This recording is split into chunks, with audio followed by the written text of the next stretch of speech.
Nightbeat starts right now. For years, the St. Mary's Strip looked like this, just never-ending construction along its streets. But now it looks like this, and the owners and neighbors officially reopened the street tonight after years of delayed construction and COVID-19 closures. The Night Team's Avery Everett shows us even though construction ended months ago, business owners say people still don't realize the street has opened back up. Open roads should mean a smooth ride here on North St. Mary's Street.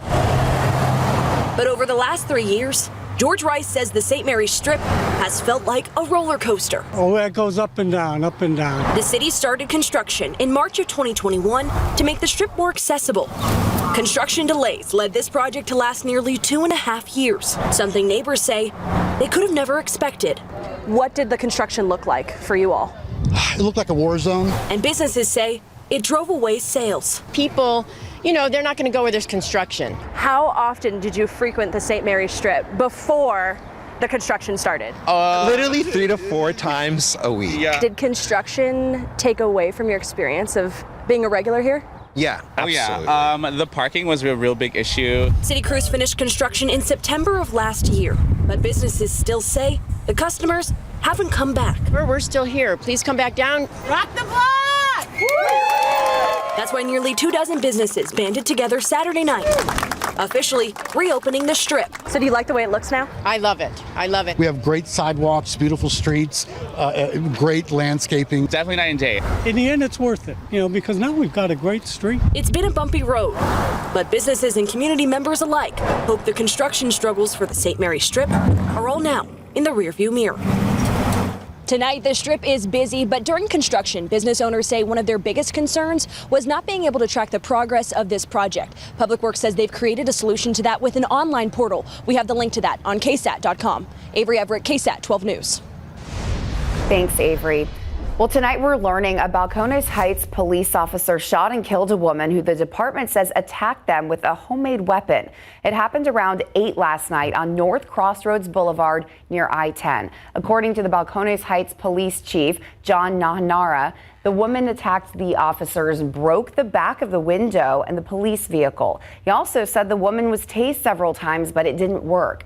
That's when one of the officers shot and killed the woman. This is still under investigation, and we'll keep you updated when we get more information.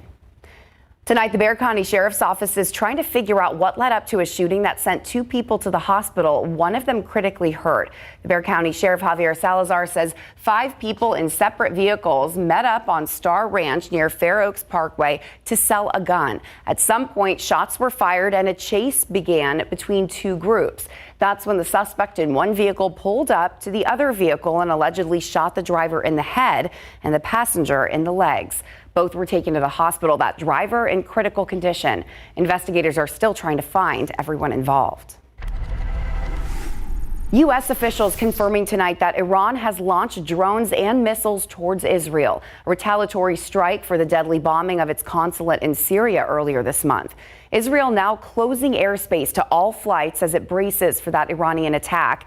ABC's Britt Clinette reports neighboring Jordan is also temporarily closing airspace. Tonight, an unprecedented attack on Israel. For the first time, Iran directly launching drones from its territory. Roughly 100 drones on the way, expected to be part of 400 to 500 drones and missiles from Iran, as well as Iraq, Syria and southern Lebanon, according to a U.S. official. That U.S. official also telling ABC News the targets are 3 military bases, especially one housing F-35 fighter jets. The attack, retaliation for a deadly strike on the Iranian consulate in Syria earlier this month, likely to unfold over a number of hours, according to the National Security Council. Israeli Prime Minister Benjamin Netanyahu tonight saying the defensive systems are deployed, saying we are prepared for any scenario, both in defense and attack. Netanyahu once again vowing whoever hurts us, we hurt him. And a U.S. official telling ABC News tonight that the U.S. has already shot down some of the drones heading towards Israel. Iran's Supreme Leader Ali Khamenei, after the drones were launched, saying the evil regime will be punished. The Israeli Defense Forces saying the drones would take hours to reach Israel, more than 1,000 miles away. Israel closing Ben Gurion Airport and Israeli airspace, also closing schools and limiting large gatherings until Monday night. Iran for weeks vowing swift revenge after top commanders were killed in a strike the Pentagon says Israel was behind. Earlier today, Iran seizing this cargo ship, partially owned by an Israeli family in the Strait of Hormuz. Iran-backed militia group Hezbollah also claiming they struck Iron Dome air defense platforms with drones. Those defenses shooting down missiles fired at Israel by Hezbollah last night, many of them intercepted. A source telling ABC News Tonight that the US has no doubt that Israel will respond whether lives are lost or not, and that Iran itself will be the target. Britt Clennett, ABC News, Jerusalem. Well, back here at home, it was a morning of celebration in New Braunfels today. The Crisis Center of Comal County held a groundbreaking ceremony for its new shelter in the heart of the city. Our own Patty Santos helped MC that event. The 30,000 square foot building will house women and children escaping violence. The facility will cost $11 million, and fundraising is still underway. You can read more about it or help on KSAT.com. Any other day to happen, just because today was so beautiful. Yeah, absolutely. How it's going to get better. It was a fantastic start to the weekend. We had a little bit of sunshine out there this afternoon. A little bit of a different feel is in store as we head into the back half of the weekend. More humidity is going to pump in as we sleep tonight. That's likely going to lead to some areas of patchy fog first thing tomorrow morning with the added cloud cover. Mostly cloudy still into our Sunday afternoon. Notice your temperatures in the mid 80s after starting off in the warmer mid 60s compared to what we've seen over the past several mornings. So that will be the theme as we head into our Sunday. Early next week, afternoon highs are going to warm even more so. We also will need to monitor for a few isolated storm chances at times. Then as we head into the second half of the week, specifically ahead of and into next weekend, a cold front looks to push through parts of south central Texas. We'll need to monitor timing and strength, for that could mean a cooler than average start to some of those Fiesta events. So we're going to break it all down, get you those details coming up a little bit later on. Thank you so much, Mia. All right, can you believe it? We're officially just 4 days away from the start of Fiesta. The first official event of the season is Fiesta, being held at the Alamo Dome's H-E-B Plaza.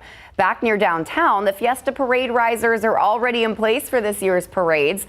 These are benches located at Main Street in Cypress. That's the area where the Flambeau and the Battle of Flowers parade go through. There's still time to get your tickets to our KSAT Insider Fiesta parties. Just scan the QR code on your screen to get tickets to our Battle of Flowers watch party. You can also get tickets to our Flambeau watch party. You can find all the information right now on KSAT.com.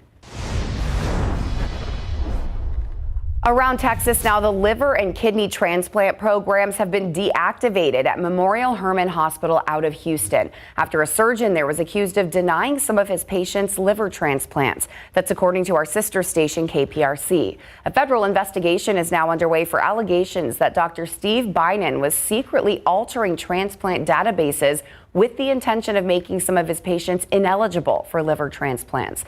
Dr. Binen has led Memorial Hermann's abdominal transplant program since 2011.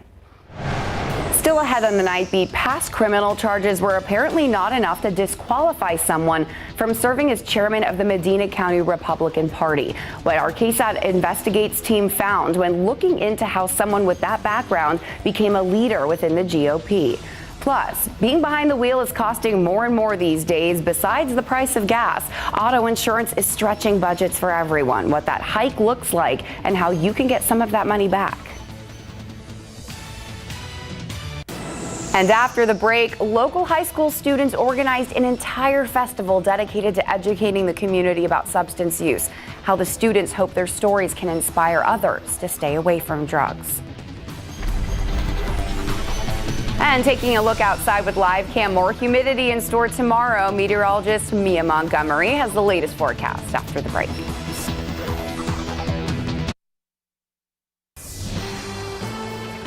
Here's an amazing story for you today. A local high school student organized an entire festival dedicated to educating other students and people about the dangers of fentanyl. Zachary Combs is a senior at Rise Inspire Academy. He, along with other students recovering from substance use disorder, organized Fear Fest. They used FEAR as an acronym to stand for Fentanyl Education Awareness and Recovery. Zachary, who has battled substance use disorder, hopes his story can inspire others. Meeting all of these people and sharing my story earlier, speaking in front of an audience, like going from somebody who is just using drugs every day and having really no hope to, speaking in front of an audience and sharing my story, it really helps with my recovery, and I know it helps the people around me too.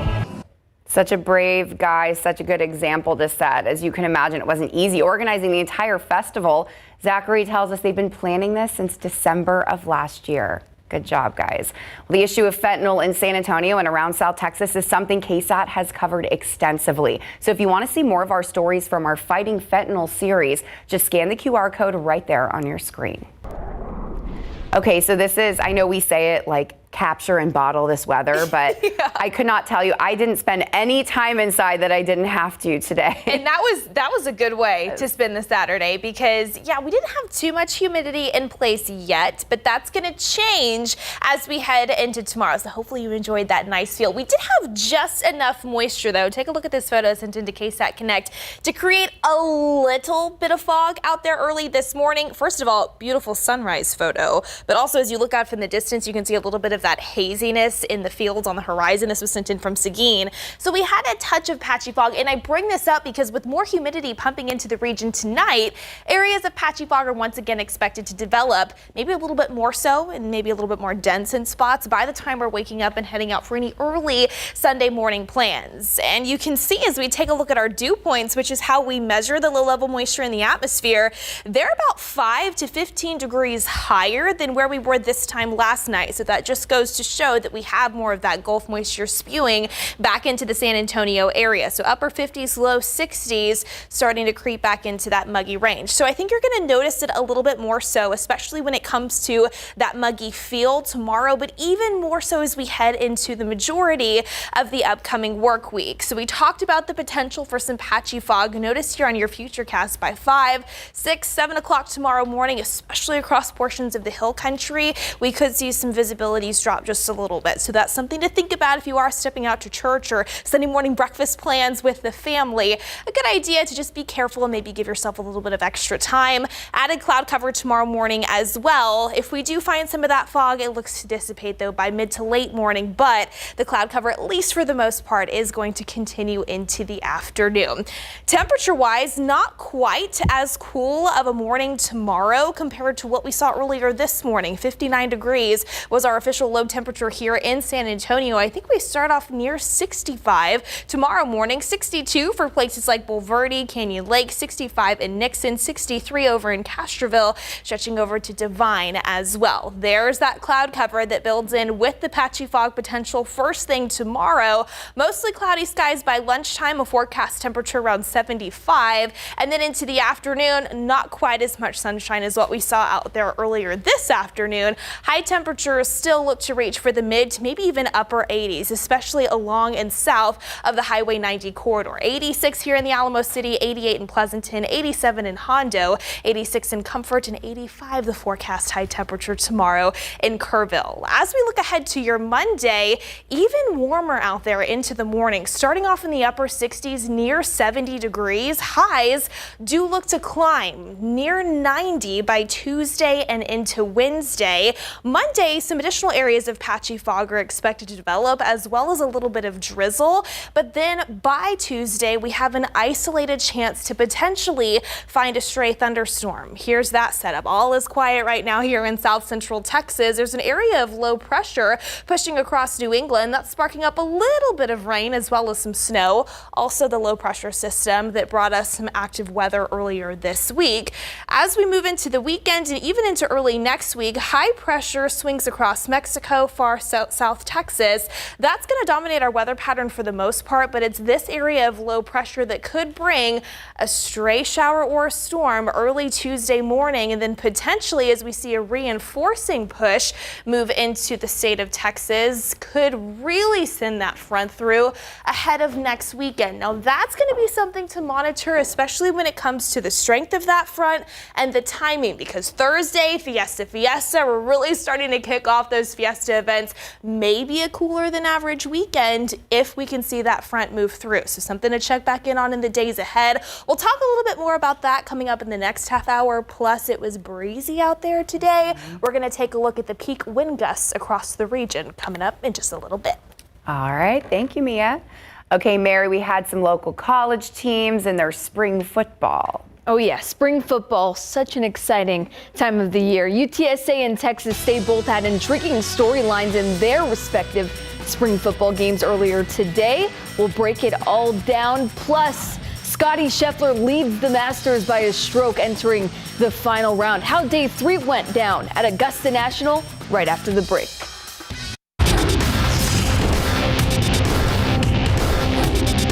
This was my first time at Amadon. It was a great experience. Just being, I always see myself looking up in the ceiling, just like, dang, it's so big in here.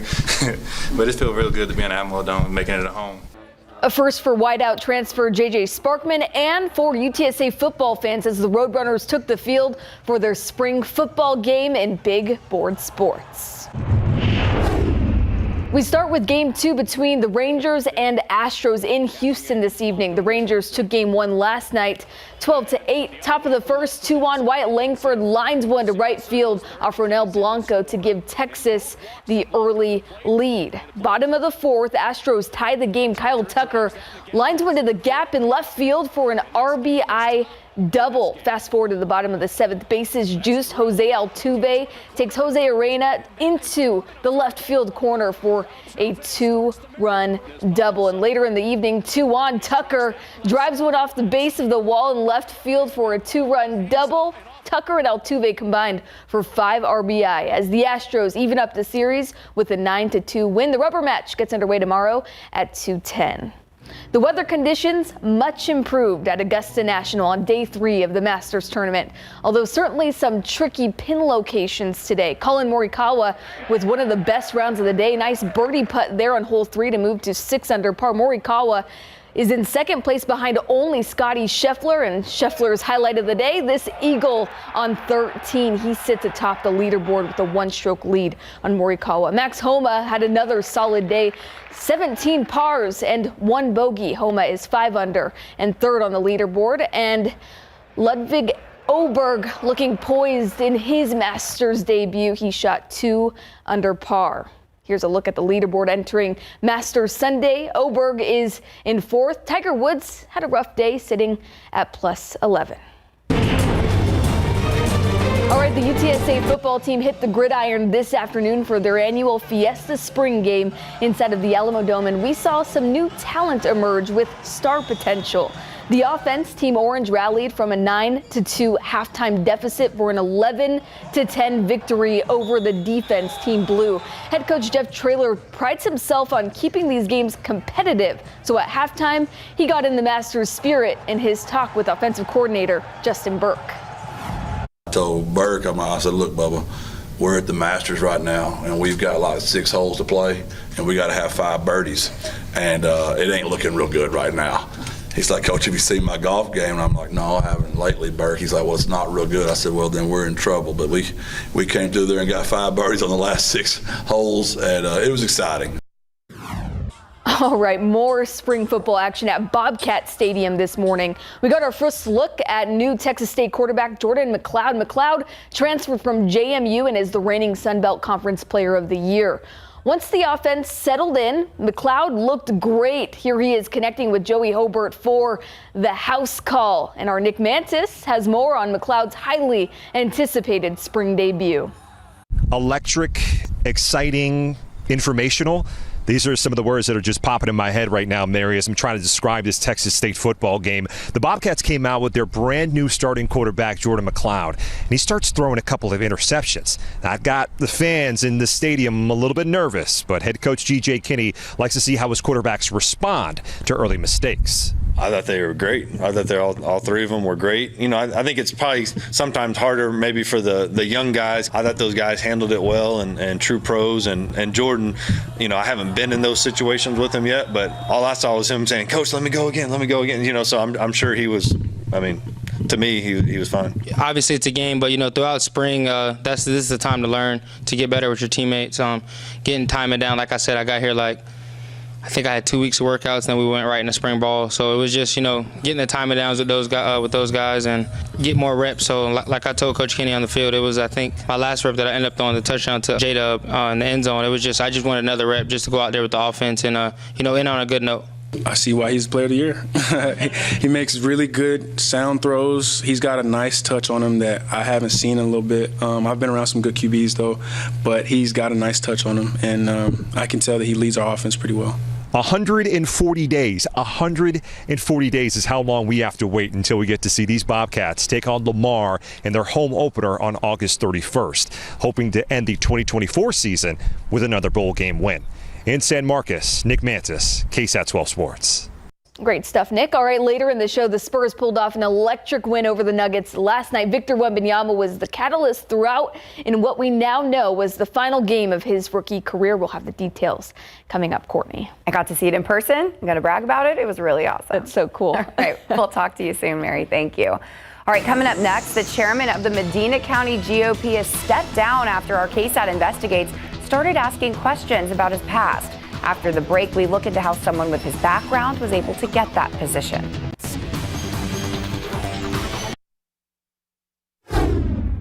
The chairman of the Medina County Republican Party steps down amid questions from KSAT investigates about his past. Brian Conkey's past includes theft and fraud charges in multiple states, 5 bankruptcies, and unpaid loans for a failed fishing business. KSAT investigates Dylan Collier looks into how someone with that background became a leader within the GOP. The grassroots of the party is judging officials, be it a party chairman or their presidential candidate, based on a fealty to that agenda and loyalty to Donald Trump and not on effectiveness. Political consultant Kelton Morgan's 35-year career has covered races across the country at all levels of the ballot. He estimates around 95% of his work is done on behalf of Republican candidates, which is why he's not surprised by what's taking place west of San Antonio, where people have raised character concerns about this man, Brian Conkey, seen here on the website for one of his latest business ventures. Conkey, until late last month, was chairman of the Medina County GOP, taking over the role from his wife last year after she ran for U.S. Congress. It's a change you've seen among Republicans over the last 20 years or so. We have gone from being the character matters party when Bill Clinton was president to character now doesn't matter at all. Public records of Conkey reveal a long list of financial missteps and criminal allegations covering parts of 2 decades. Multiple charges of theft in Williamson County, north of Austin, sandwiched around 3 bankruptcy filings in 27 months. In one criminal case, prosecutors reduced a felony theft charge to a misdemeanor, and in another, dismissed a felony forgery charge after he agreed to serve 12 months probation and serve community service.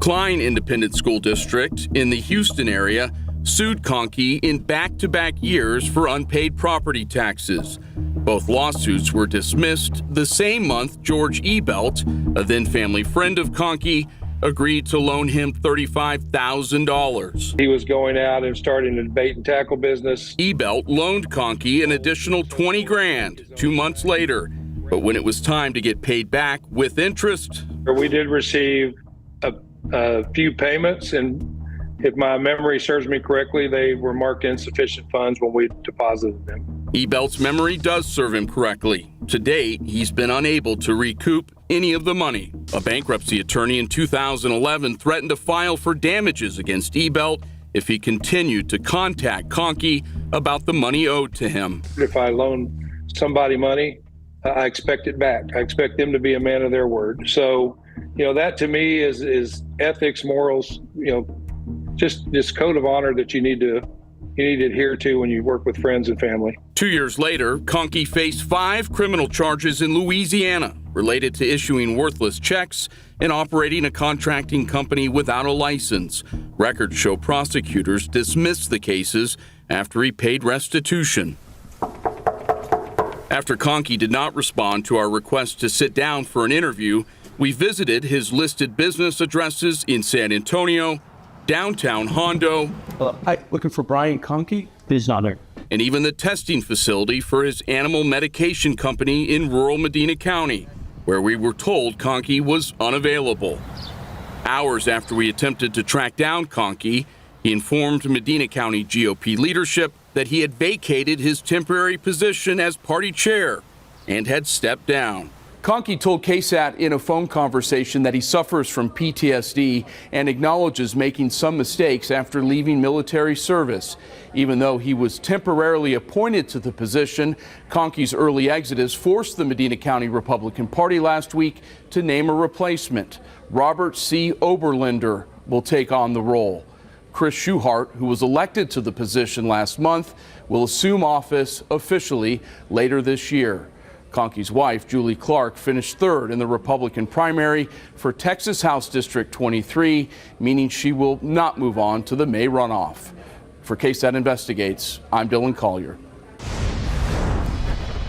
To news around America now, U.S. Steel shareholders have approved a $14 billion sale to a Japanese company. The company announced that 98% of shares voted were in favor with the deal with Nippon Steel. However, the deal faces significant opposition from the United Steelworkers Union and politicians on both sides of the aisle. It also needs approval from both the Justice Department and the Committee on Foreign Investment. President Biden has said it is vital that U.S. Steel stay domestically owned and operated. Well, the National Highway Traffic Safety Administration is looking into the recent recall of the Ford Bronco and Escape vehicles. The agency says the cars could have cracked fuel injectors that can cause gas leaks and ignite engine fires. Nearly 43,000 SUVs made in 2022 and 2023 are impacted. So far, no injuries have been reported, though, by the NHTSA.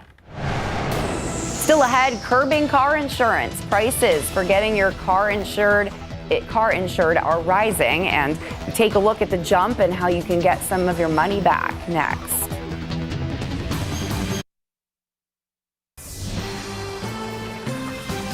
Your car insurance is costing you more than ever. I'm sure you know that. In fact, Bankrate says on average premiums are up 26% higher than last year. That's because of more crashes, more lawsuits, and pricier repair costs. Good news, though, 12 on Your Side's Marilyn Moritz has 5 ways to help you save money.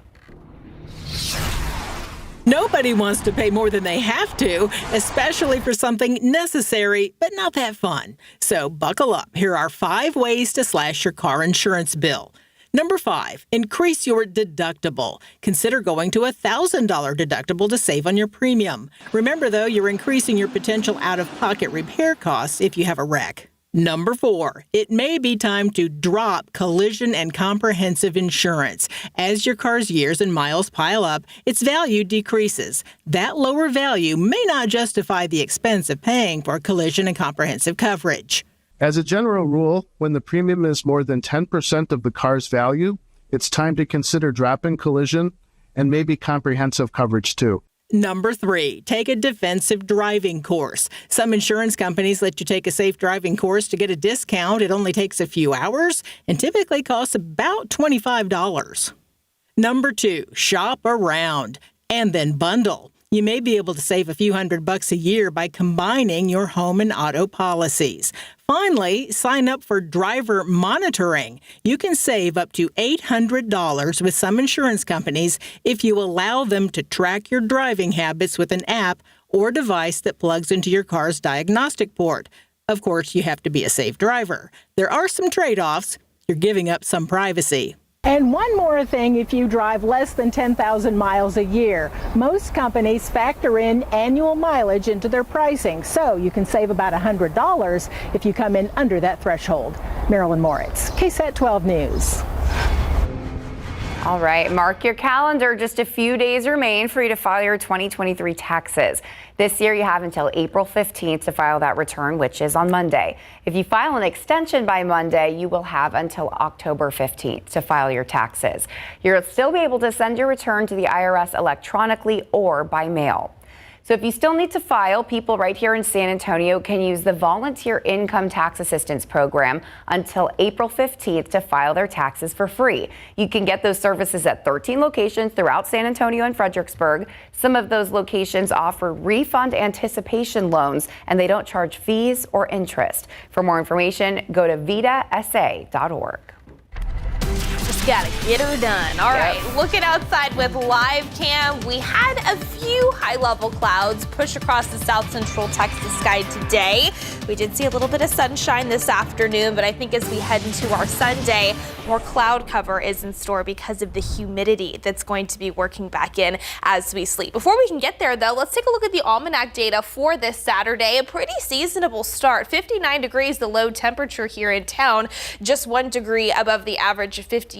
We had a high of 83. That's 3 degrees above the average high of 80. Take a look at our records. 100 degrees is the record high for today, set back in 1982. 35, the record low, set back in 1940. Nothing like that in the forecast as we look ahead to the upcoming several days. Taking a look at those high temperatures across the region, 81 in Gonzales, it was 82 in Rock Springs. The farther south and west that you went, closer to the Rio Grande, we had a few low 90s out there. I do anticipate the San Antonio area getting close to that 90-degree mark potentially as early as Tuesday. 91 right now, the forecast high on Thursday, before we start to monitor a cold front that could make for a cooler than average weekend next weekend. So we'll talk a little bit more in depth about that coming up in just a few. It was beautiful today, but there were some wind gusts. Yes, it was a little breezy at times. Really, as we head into Sunday, not quite as breezy, but I do think we could see a few wind gusts, maybe up to about 20 miles per hour at most. But that was certainly not the case today. You probably noticed it if you spent some time outdoors enjoying the nice weather. Let's take a look at some of those max wind gusts across South Texas in the 25 to even 35 mile per hour range. Take a look at Del Rio. 33 mile per hour wind gusts was the highest out there in southern Valverde County. 31 mile per hour wind gusts, the peak here in San Antonio.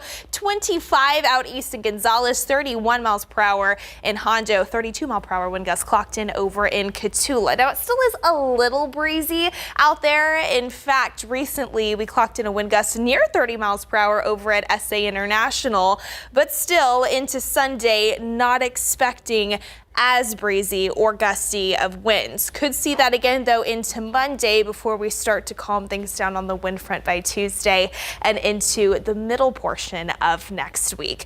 Let's talk about those weather headlines, though, especially when it comes to tomorrow. The biggest thing you're going to notice that's different from today is the humidity. That will make for some patchy fog, added cloud cover first thing tomorrow, mostly cloudy skies into your Sunday afternoon, warming up into next week before we start to monitor for that next cold front to move in by or into next weekend. Along with that, a few isolated storm chances not completely ruled out. So let's talk about that setup and get you a little bit more in-depth look at what we'll be monitoring here into the upcoming week. So right now, not a ton going on, not just here in South Texas, but across a good chunk of the Lone Star State. We've got an area of high pressure off to our south right now. That's going to influence our weather pattern tomorrow and into Monday, which is why, other than the moisture moving back in, things are still going to be somewhat quiet here in our neck of the woods. But by Tuesday, an area of low pressure is going to move into the Central Plains and push closer to the upper Midwest and closer to the Great Lakes region as well. That's going to drop a weak front into the state of Texas. Ahead of that boundary, a 20% potential for an isolated shower or storm, not completely ruled out early Tuesday. Quiet for the most part into Wednesday, but then Thursday, Friday, and into next weekend, we have more 20% chances for an isolated storm or two possible, and that's all going to depend on the timing and strength of this next cold front that, as of right now, looks to move in ahead of next week. weekend. So it's not going to be for everybody each and every day. I wish we had better news when it comes to the rainfall department, but it is definitely worth monitoring and something to check back in on in the days ahead because of Fiesta events really kicking off as we head into the second half of next week. We also could use any rain that we could gather out there. This is the latest drought monitor update that was released on Thursday. If you missed it, we still do have that extreme drought in place across portions of the hill country, but this does not include the rain that we saw Tuesday night. We had some pretty decent totals, over an inch officially here in San Antonio as we take a look at some of those neighborhood views. Near an inch in Adkins, as well as Schertz, near half of an inch in New Braunfels. So again, that will be included in the next update that is released this upcoming Thursday. Until then, 70 degrees right now, a dew point of 60. So we've got that moisture already spewing into the region, and that is going to be the theme as we look ahead to our Sunday. A little bit of drizzle along with some morning fog possible into the Monday morning drive time. Low temperatures come up near 70 degrees by Monday and Tuesday. High temperatures near 90 already by the middle of the week. Here's hoping we see that front move in. Maybe a nice little cooler than average taste of some weather as we head into next weekend. All right. It's getting warm. That's okay. Yeah, we're nearing that point. Thanks, Mia. Okay, Mary, I got to see Wemby last night play amazing. Didn't know it was going to be his last game of the season, though. We were all hoping it wasn't going to be, but unfortunately it is. The Spurs will close out their season tomorrow without Wemby. His sensational rookie campaign ended on a high note. He dropped 34 points to defeat the defending champion Nuggets. Plus, San Antonio FC hosts Orange County SC. Both defenses stole the show. Stay with us. Victor Wembanyama's rookie campaign is officially over. The Spurs will sit the French phenom in San Antonio's season finale against the Detroit Pistons tomorrow afternoon. Wembanyama was spectacular in his season send-off last night, helping the Spurs to a stunning win over the defending champion Nuggets, who played all their starters in an effort to hold on to the 1 seed in the West. Wemby's final rookie stats: 21.4 points, 10.6 rebounds, 3.9 assists, and an NBA best 3.6 blocked shots. Wemby is a shoo-in for Rookie of the Year, and he, of course, feels the love from San Antonio. I have seen the love growing even more. I mean, it was already huge when I first arrived, but it's it's a really cohesive relationship between the Spurs and the city, and I think that what we both love most is realizing that all this is true, is happening, and we got the potential to be great. If that doesn't give you goosebumps, I don't know what will. Well, the Spurs season finale tips off without Wemby tomorrow at 2:30 from Frostbank Center. Tonight at Toyota Field, San Antonio FC hosting a tough Orange County SC team. SAFC coming off of a 1-0 loss to Las Vegas. The squad managed to produce plenty of scoring chances, and despite playing stout defensively, this one ended in a scoreless draw. The second match in a row San Antonio has drawn a blank. Both teams get a point, though, and SAFC is now 2-3-1 on the season. Exciting time. It is. Lots of different stuff going on. Yes. Thanks, Mary. We'll be right back.